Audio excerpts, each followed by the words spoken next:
So I'm just gonna pop in here real quick and make this video about this last week that I've had. And this is gonna be pretty gruesome and graphic. It is, if you are new or don't really know me, my partner was diagnosed with stage 4 colon cancer back in June, and we have been on hospice for just a little over a month, I believe. And this last week has been really pretty terrible. He stopped his chemo treatments a little over a month ago because they were pretty bad, and so he decided to go on hospice. And so this last week, his tumor site has been getting bigger since stopping the chemo. Like for the last 3 weeks in particular, I mean, it's been growing steadily. What we thought was the tumor or possibly inflammation. So Benjamin decided um, on he stopped letting me look at it about I think it was probably um, mm, it was probably a good week ago. Today is Sunday, so it was like last Sunday when I had finally gotten a chance to look at it, and he hadn't let me see it for about a week before that. He'd gotten super big and about the size of like a Nerf football is about how big it was. And there were two little spots that I could see that were like it was very red, and what he was talking about inflammation or that the tumor, because we did have an idea that it could be the tumor because of how big it had grown during the time when he lost his insurance due to that paperwork error. So that's kind of the assumption that we were going on, because we don't know anything about what, the progression of this or whatever. So anyway, so that's a little backstory to where we got to. Monday, hospice had come. He did not want hospice to look at the tumor site and didn't let them look at it. We did have a scheduled, like kind of a second opinion with an oncologist, whether they thought that he could be a candidate for surgery. The first surgeon had said no, that due to, I think, how big they thought it was getting. She had never, like, we didn't have a follow-up appointment like in person with her. She never looked at it, but just said that no. Um, we don't know why exactly, and so we haven't been able to get an answer about that. Okay, so we wanted to have the second opinion. Hospice covered the cost of us going to see this new oncologist at Essentia St. Mary. So we had that appointment scheduled for Wednesday.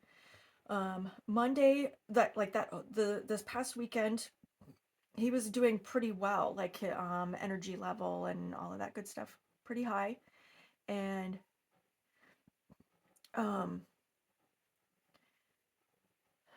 I might not be able to do the speeding while I do this because it requires counting, and I'm going to get myself all lost, and that's okay. So um, Monday, hospice was here, like I said. He was in pretty good spirits. All of his vitals, all through this time are fine. Um, Tuesday morning, he woke up just a little bit. I was able to give him his meds all through the day. I came home early. I went into work for just like 2 hours Tuesday morning, but he was pretty much in bed and sleeping the entire day. He was just wiped out. And we figured it was, he ends up doing too much on days that he feels really good. And then he's out for a day and a half, 2 days after. And that's what all I figured it was. But I got a better look at the tumor while he was sleeping, or the tumor site, and it was huge. And those two spots that were kind of protruding were getting like a very strange color to them.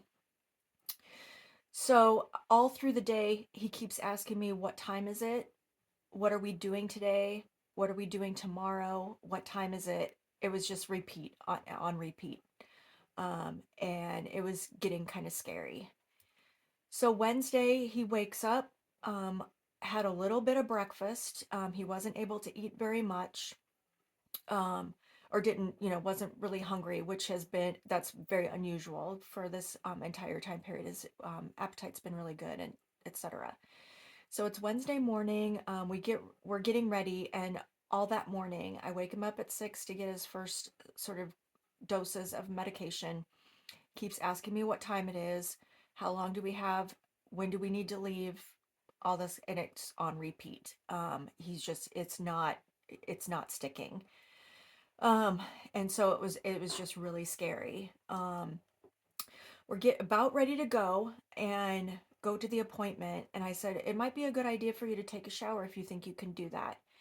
And the next thing I hear is him yelling for me. And I come upstairs and he said, I don't want you to be mad. I think he said, I don't want you to be mad, or I have something to show you, or it was something like that. And he had put a paper towel, or yeah, paper towel over his abdomen, and he pulled it away, and there was like this pus stuff that was coming from one of those spots. And it smelled terrible. I don't think I will ever forget it. And so I tell him to keep the towel on it and let's just go to the appointment. I help him get into some clothes, and we take off. We get to the appointment. We're running a little bit late, so I was really scattered because I didn't quite know where I was at. And we finally get to the appointment. We were just like 10 minutes late. They were waiting for us. By the time we get there, this thing is gushing. I mean, it's a geyser, and the smell is unbelievable. We get into the appointment, and this doctor, this oncologist, is asking some basic questions, saying, what is the outcome, like this kind of thing, keeping pretty calm. And as Benjamin is just, I mean, his clothes are getting saturated. The paper towel, like we're just putting paper towel after paper towel on this. Um, and I don't remember what the doctor said. It was Matthew Braithwaite, I believe is his name. He says something, and I was like, no, I think right now what we need to address is what is happening right now. I mean, let's stop this conversation about, possibly going on chemo, doing anything like that. We need to address what's happening right now, because I'm not taking him home like this. And finally, the doctor like kind of snaps to, or I don't know what the hell was going on in this guy's brain. He was very young. Um, we get a nurse in, and then I get on the phone with our hospice team since we're still on hospice. And my thought was maybe I take him to the hospice house that's nearby. I'm not quite sure what to do. I tell Steve, that's our case nurse, what's going on, and he said, "Okay, I'm gonna get on the phone with the attending doctor and see what they say." And I got a call like 30 seconds later. You need to go to the ER right now. The doctor has okayed you to go to the ER.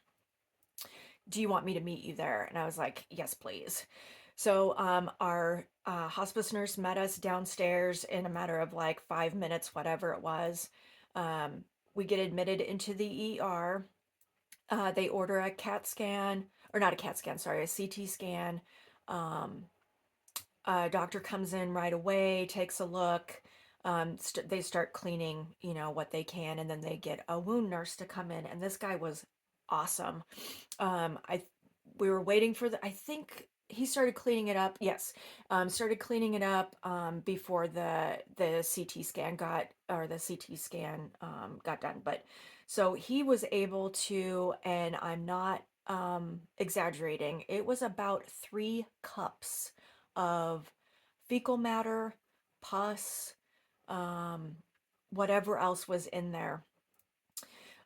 He's cleaning that out. You know what? Now I'm I think I'm confused. He must have had the CT scan before, but that doesn't seem to be right in my mind because, yeah, I think that's the order of events. At any rate, he goes into the CT scan and it's an abscess that's happened. And they're explaining it like, but it's not really clicking, I don't think, with us. But they did some blood work, um, and and that kind of thing. Ordered, so I uh, the next day, because by this time it's like I don't even know what time it is, like 5 o'clock, 6 o'clock, something like that. That we finally get out of the emergency room. They go ahead and send us home. The wound looks great. The wound nurse was fantastic. Attached an ostomy bag to it so it would just be draining on its own. Super easy to take care of, clean out, whatever. Um, and the CT scan, like I said, showed that there was an abscess, and so that's what was draining. Um, and that we could go back on hospice immediately. We did have to revoke hospice when we got admitted to the emergency room, but they said go ahead and give them a call immediately and get back on there, whatever. So I went ahead and did that on our drive home. Got that kind of squared away. The person that was on call said that they actually did admitting. They would start the paperwork, and the next day we'd hear back from them. Well, we get a phone call. Benjamin wakes up. He doesn't have a fever. He's doing really well. We just start back up on the meds that we were taking before. We get a phone call at about 7:30 in the morning from the ER doctor that's come on, and they say that they've looked at his the chart that they did and all the blood work and everything, and a blood culture that had come back takes about 24 hours or so. This was like 12 hours later or 18 hours later. And he tested positive for basically a particular bacteria that's stool is in his bloodstream. So they said, and I cannot remember the name of this doctor. It will come back to me. Um, she said that he needed to come back into the ER immediately, or he would be dead by the end of the weekend. So we got things squared away here. I got Wiggles out to the yard, brought her back in. She's kind of flipping out a little bit from all the coming and going, and get her squared away, and we get in the car and we drive to the ER, and we get there at about 9:30 or 10 o'clock on Thursday morning. Um, so we get admitted to the ER, and oh, I guess I should go back. So a surgeon had come in on Wednesday when we were there, and he kind of talked us through a couple of things that he could do. Clean it out, clean the area out. He wasn't sure exactly, what he would find, etc. But some options that would take place. And I thought it sounded like a great fucking idea, but Benjamin said, no, I just want to go home. So that's what we did. So when we go back in on Thursday, um, the doctor that we see at that time was very thorough in explaining things. I think a little bit better, or maybe we had that time in between that we were kind of processing what had happened the day before, because it was pretty gruesome. And I don't want to understate that. It was just absolutely unfucking believable. And Benjamin was, I think, because of the drugs that he's on anyway, was not really processing what was happening. And so we had that next day to think about it, and then this great doctor that really explained more about what was happening and how she thought that the surgeon that we had spoken with yesterday, or the day before, like that Wednesday, and so this is Thursday, that the plan that this doctor had, his name was Dr. Hansen, had sounded like a really good idea, just so that they could see better what was going on and to get that area as cleaned out as possible, and then we could treat it from there. Her suggestion was going to be a series of IV antibiotics because they're really strong. Um, it would be a course over a period of time. Benjamin thought that that meant we would be out of there that night, but I could tell by what she was saying that it was going to be at least overnight, possibly 2 nights. I was totally expecting that, especially with given the severity of what she had said on the phone. So the surgeon was actually the same surgeon that we talked to on Wednesday. He came back, just reiterated what what he had said, and Benjamin agreed, and I was totally in agreement. Just go in there, clean it out. How it was gonna, would the ostomy bag be back on there? We didn't know. He would have to just look around, see what the course was gonna be. It could be possible that it would just be open for drainage. So, one way or the other. So he went in for surgery. It was really quick. I think by the time that we talked to him again, it was like 2, maybe 1 o'clock, and he was in surgery at 4. Um, the surgery itself was like over so fast. It was unbelievable. Like about a half an hour later, the surgeon came back into the waiting room, told me that he'd be in recovery for about a half an hour. It ended up being like an hour and a half. It took him a long time to wake up. He's really, um, he's not good on these kind of drugs. They really throw him for a loop. So that was kind of scary because it took him quite a while to wake up, to get out of that, and he was out. He was not comprehending what was happening. The surgeon had come in, like I said, and told me what was going on, and that the surgery went super. He did not find the fecal matter building up. It's possible that the tumor, that had been growing on his colon, because we knew that the tumor itself was growing away from the colon. He's very lucky in that respect, in that it hadn't been growing into the colon. So like all his regular bodily functions have been just going like normal, and but because the tumor is now accelerating, it's growing pretty quickly away from the colon, and there is a opening. There always has been, but because of the acceleration, it's probably just at some point pulled a little bit and opened that up enough to where fecal matter really started pushing in and created that abscess, and building up that kind of cavity that was filling. So, like I said, the surgery went really well, and he can put on an ostomy bag, but they recommended that, I can't remember if they called it a dirty wound or just an open wound. So what the surgeon did, I should I go back a little bit. So the tumor is growing, but it's not as big as we thought it was. Um, it's definitely still there, obviously. But so he went in and cleaned it out and did not find the amount of fecal matter he thought would be there, which he suspects that it's possible that it has not healed, but that flap may have just like closed up. But it's possible that it will open again. We have not seen the CT scan. I'd be very curious because I have seen ones previous, just to get a better idea of what's happening down there.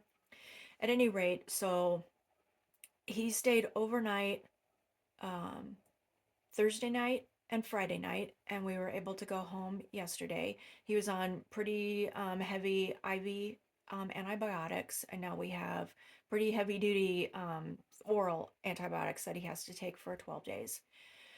Wound care. This is the part that is really stressing him out. And I never thought I would be able to do this kind of thing, but it's actually it has not been a big deal. Um, so when the surgeon, and I wish I had been there the first time that they had to do the bandage, or what did they call it? Bandage change or cleaning change. I can't remember exactly. So the surgeon had told me that he had packed that opening, that cavity, because I mean that cavity was huge. Like I said, I did take a picture of it. I'm not going to share that, but I'm glad I did because I was able to share it with some of the doctors who saw him after all the draining, so that they realized how big it was. Um, so he had to pack that with gauze that was soaked in an antiseptic. And that I think did a lot of good. And that was in there for 12 or 16 hours or so. So I was not there Friday morning when they pulled it out. And they told me that it was only about 6 foot long, but to Benjamin's mind, as he's on all these drugs, it was like 25 feet of gauze that they were pulling out of him. But I don't think it was that long. But it very much scared him to have that being pulled out. The surgeon had also told me that he connected those 2 points. The one that I don't know if I really he Benjamin had scratched that opening. It had been like what he thought was dry skin that Wednesday morning, and he just kind of scratched it a little bit, and then it started oozing. So that other one was basically about to do the same thing. And the tumor has like pushed those openings, like started eating at his abdominal wall to create those openings. So uh, I guess I should say the cancer cells, because it's not really the tumor. You can't see it or anything. At any rate, so the surgeon opened up those two holes. They're about the size of an eraser, and then made an incision to connect the two. So it's a little over an inch long, and it's about a 1/4 inch wide, and it has to stay open for the remaining time that Benjamin is alive. And so what I have to do now is I have this gauze that comes in a little bottle that's soaked in an antiseptic. And at this point, it's only about 4 inches long. And so I take a long Q-tip and I have to push it kind of underneath. The skin layer itself is, I don't know, about an eighth of an inch or 3/16 maybe thick. And so I just have to kind of push the um, gauze as I kind of fold it back and forth, and push it just a little bit under that. I do, when I change it, I have to pull that out, kind of drain it a little bit. And luckily, last night was the first time I had to do it. And there was nothing building up, not like when I got the kind of tutorial on doing it. And the nurse showed me what I would need to be doing, and there had been quite a bit of buildup. But yesterday, last night, and this morning, there was very little, which is awesome. And changing the bandage, there's only a little bit on the outside, which I think is a good thing. He's not running a fever, but of course, that could be, from the antibiotic, kind of tamping that down, hopefully. Otherwise, he's feeling pretty good, has not had to have a lot of painkillers, which is not surprising to me. He was really building up there by Tuesday. Like Tuesday, he was asking me every hour for drugs. And since he started those IV antibiotic got drained, obviously, and then the IV antibiotics, he's doing really, really well. And I think that his quality of life is going to definitely improve. Um, yeah, but this is definitely coming to a head. We have to just make sure that it's clean and all of that. Um, I am concerned that some of the bacteria has gotten to his brain.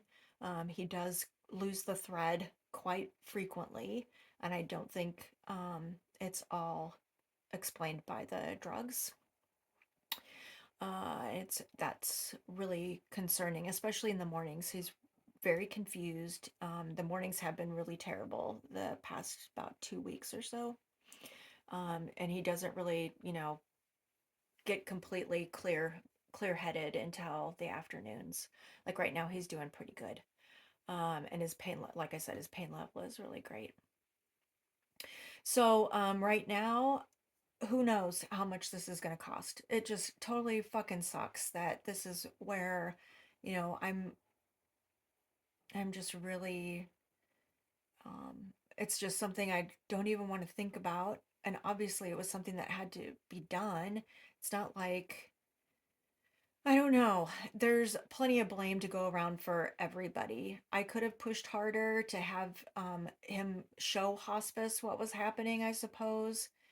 There's been a real balancing act of, he wants to stay independent and have some sort of privacy, but I just don't think that over something like this, he isn't quite in his right mind, that you know, the hospice doctor did see pictures of it going on 3 weeks ago. And obviously it wasn't that big. It was like the size of maybe like a grapefruit underneath the skin. And we were going on the assumption that it was the tumor and inflammation. And I'm wondering if a doctor had seen it in person, if they wouldn't have been able to say that's an abscess, or I suspect that's what it is. Let's get a CT scan, something like that. I don't know. And I'm not trying to blame anybody for like where we are right now, but it's just like a lot of stuff going on in my head. Just really scary. And I don't want to lose this house. It's the only thing that we have. And it's seriously the only thing that we have. And that would really be terrible. Um, so that's kind of where I'm at. I'm sure that I'm forgetting some stuff. Um, yeah, so let me see here where I'm at with time. Yeah. Well, I don't know if this is going to help anybody or not. I just didn't feel like writing stuff down anymore. It's it's a lot, and I don't know. It's just Benjamin wants me to take off from work, and I think I'm gonna need to do that just for his safety. He can't be driving around, and it's just awful. But there you have it. And I just thought I'd be able to put some earrings together, but I can't do that and talk about this at the same time, I guess. So I will keep you updated as it happens.